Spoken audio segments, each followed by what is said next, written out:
Isang mapagpalayang araw po sa atin lahat mga kaibigan. Ito pong Kawal ng Demokrasya, Waldy Carbonell. Ang ating pong tatalakayin ngayon ay pong ating dapat pagdebatihan. Ang dapat natin pagdidebatihan ay hindi po tungkol sa pagmamay-ari ng West Philippine Sea.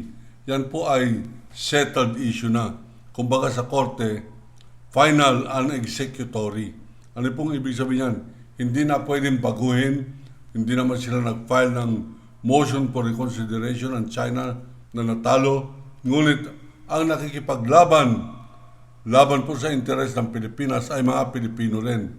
Sa pangunguna ni Mayor Duterte, Rodrigo Roa Inutil Duwag, Gunggong Duterte at ang kanyang mga gunggong na kabinete, lahat ng cabinet member panay gunggong. Sapagkat pag matinuyan, abay mag-resign ka.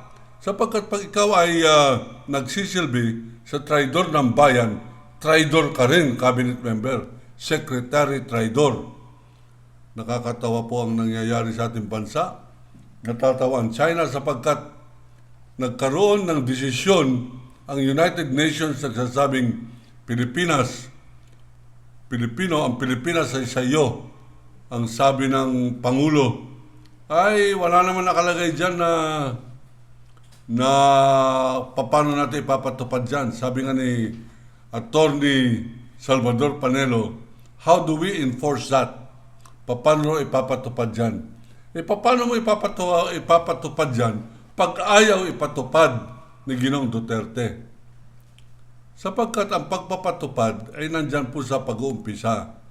We must first believe in it, that it is a good law, it is a judicious decision, at yan ay dapat galangin, dapat ipakipaglaban.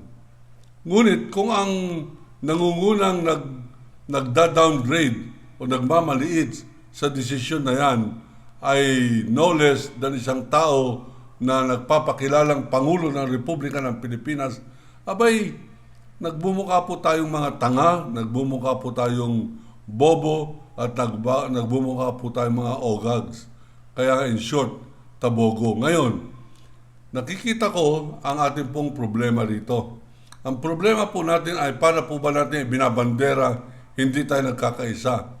As usual, ang mga Pilipino ay hindi po nagkakaisa. Sabi nga ni General Antonio Luna, doon po sa kanyang pelikula ng Artikulo 1 Production, nung siya ay bago traidorin ng mga Kabetenyong Katipunero sa utos ni Emilio Aguinaldo, ang sabi niya, napakahirap pag-isahin ang mga Pilipino. Mas madaling pag-isahin ang langit at lupa, mas mapwede pa yan kaysa pag-isahin mo ang mga Pilipino. Ito po ay isang malaking halimbawa ngayon, ang hindi pagkakaisa ng mga Pilipino dito sa West Philippine Sea. Yung sinasabi ng United Nations Permanent Court of Arbitration, yan po ay permanente na, hindi pwedeng baguhin.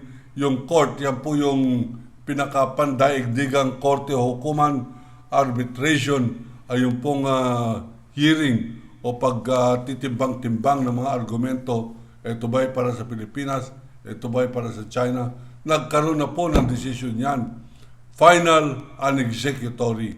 Sa Tagalog, yan ay permanente na, hindi na mabubura, hindi na mababago. Executory, dapat nang ipatupad. Napakasimple po niyan. Bakit po natin pinagdidebatehan yan? Sapagkat meron tayong traidor na Pangulo ng Republika ng Pilipinas. Hindi na dapat pagdebatehin yan. Hindi na dapat itong mga senador natin, meron pa tayong Senate President at sasabing, yung desisyon na yan, wala naman sinasabing, China, sumunod ka. Nakakasulasok.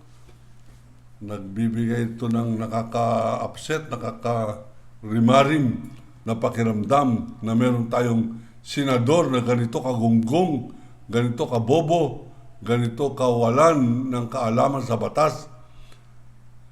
Paano magiging mambabatas yung mga walang alam sa batas?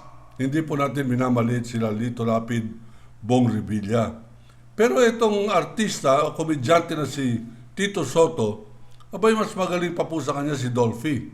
Sapagkat si Dolphy, kaya ayaw po niyang kumandidato. Sabi niya, ayokong kumandidato pagka Pangulo. Bakit po? Paano pag nanalo ko, anong gagawin ko? Etong si Soto, kumandidato pagka senador, naging Senate President pa. Ngayon at Senate President siya. Hindi niya alam ang gagawin. Hindi niya na alam ang kanyang gagawin, yung kanyang pagkatraidor. Ginaya niya pa kay Duterte at tayo po ay nagdidiba-debate. Araw-araw, may debate diyan po sa social media, Pilipino sa Pilipino, makabansa versus maka Duterte. Dalawa lamang po ang uri ng tao ngayon dito sa Pilipinas. Nagmamahal kay Duterte o nagmamahal sa bansa. Pag ikaw ay nagmamahal sa bansa, paano mo kikilalanin ang isang ugok, isang gunggong, isang traidor na tao pareho ni Duterte? Kaya siguro kinakailangan ang ating debate para pong pag-usapan ng matino, pagdebatihan kung dapat ba, dapat pa bang maging Pangulo itong si Duterte. Lahat kayo na mga maka-Duterte, inaanyayahan ko. Depensa nyo dito sa akin pong palatuntunan. Mag-text kayo, mag-messenger kayo, mag-Viber kayo, mag-Telegram kayo at aking babasahin. Pero kinakailangan honest kayo, makatotohanan kayo, na naniniwala kayo sa sinasabi ninyo na mabuting tao itong si Duterte at successful yung kanyang anti-drug war at tama yung kanyang pakikipaglaban sa demokrasya at para po sa laban sa Republika ng Pilipinas. Yan po pagdebatehan natin, resolve that Duterte is capable of being President of the Republic of the Philippines. Daanin po natin sa talino yan, huwag yung sabihan ng dilawan yan. Yan ay maitiman buto, yan ay talunan, ito yung ganyan. Sabihin po natin kung bakit siya karapat dapat pang maging Pangulo at ako po ay magdidebate kahit kanino, pati si Teddy Boy Locsin, sapagkat siya po ang pinakamatino dyan po sa cabinet, pinakamagaling mag-English, pinakamagaling magsulat, at nagtataka ako bakit hindi siya magaling mag-isip kung sino ang kanyang kakampihan, bansa ba o si Duterte. Diyan ko siya didebatihin. You take the affirmative side, Mr. Locsin. I will take the negative side. Anong proposition sa debate? Dapat po may proposition yan. At formal. Kaya qualified itong si Locsin sapagkat edukado yan. Hindi ang pareho nila Roque at ng mga iba pang mga tagapagsalita ni Duterte. Yan ang pinakamatalinong cabinet member. Sayang at hindi na siya makabayan ngayon. Sayang at naging makatraidor siya sapagkat siya ay maka-Duterte. Sayang sapagkat ang kanyang tatay ginagalang ko, isa sa pinaka-nationalistic Filipinos.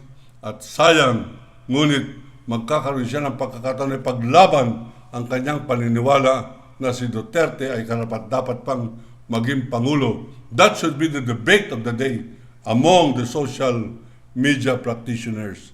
Lahat kayo, hinahamon po ng kawal ng demokrasya sa pambansang debate. Dapat pa bang maging presidente ang inutil, gunggong, bobo at bastos na tao ng pangalan Rodrigo Roa Duterte? Ako po ang kawal ng demokrasya, Kawaldi Carbonell, nagsasabing iniibig ko ang Pilipinas.